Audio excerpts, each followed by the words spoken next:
Built my life around movement, skiing, training, and living in the mountains. I'm 62 years old, and most winters I ski over 140 days. A shoulder injury and surgery forced me to stop.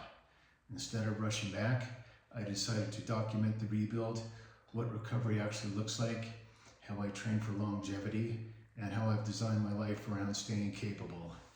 This channel isn't about slowing down, it's about rebuilding the right way. In early November, I had a pretty typical day. I did a 3-hour hike with my wife and dog, Bella, the golden retriever. Then after that, I did a bunch of yard work.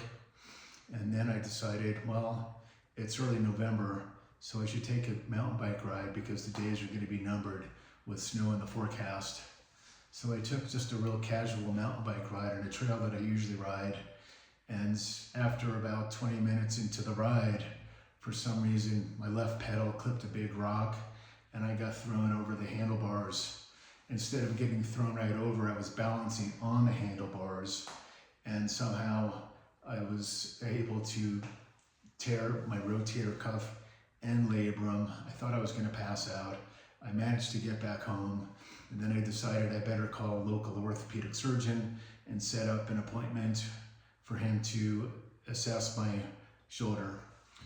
So I had an X-ray done, which was pretty much a waste of time, but an MRI was scheduled for a couple weeks out, and in the meantime I had a couple of PT sessions, and the physical therapist, who's a great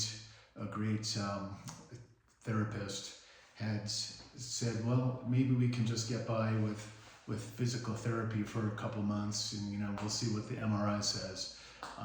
Well, once I got the MRI and discussed the results with the doctor, the rotator cuff and labrum were fully torn, and in his opinion required immediate surgery.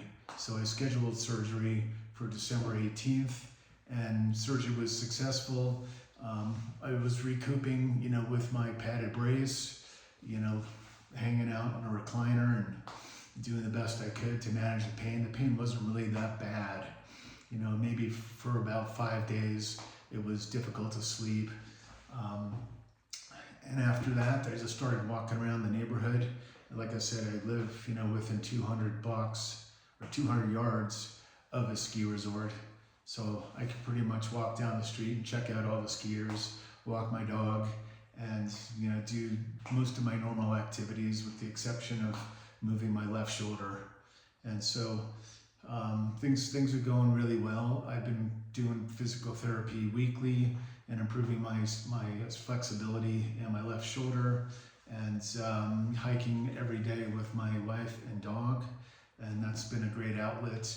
And going to the gym just every other day, just trying to stay fit with my good arm, and just core workouts.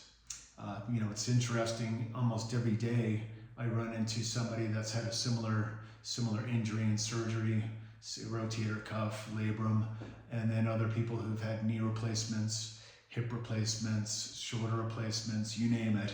I think that's just part of living in a mountain environment and doing the activities that are certainly risky, but the risk of not doing them is sitting on the couch and watching TV. So we're still in this recovery mode, and I'll probably be in it till the end of 2026. I just decided that despite the encouragement of friends to go skiing and jump on the bike, I said I have to listen 100% to what the orthopedic surgeon and PT person instruct me to do. I'm not going to do anything that's going to jeopardize my recovery, because I've heard too many stories of other people jumping the gun, getting out there, skiing before they're capable, and wind up going backwards. I don't want to go backwards. I want to ensure the success of my surgery, because it was definitely a setback. So I don't want to set myself back twice. I want to make sure that going into the end of 2026 and the 2027 ski season. I'm prepared as best as I can, both physically and mentally. Well, that will conclude the end of this first YouTube video, and thank you very much for viewing it, and we hope to see you soon. Bye now.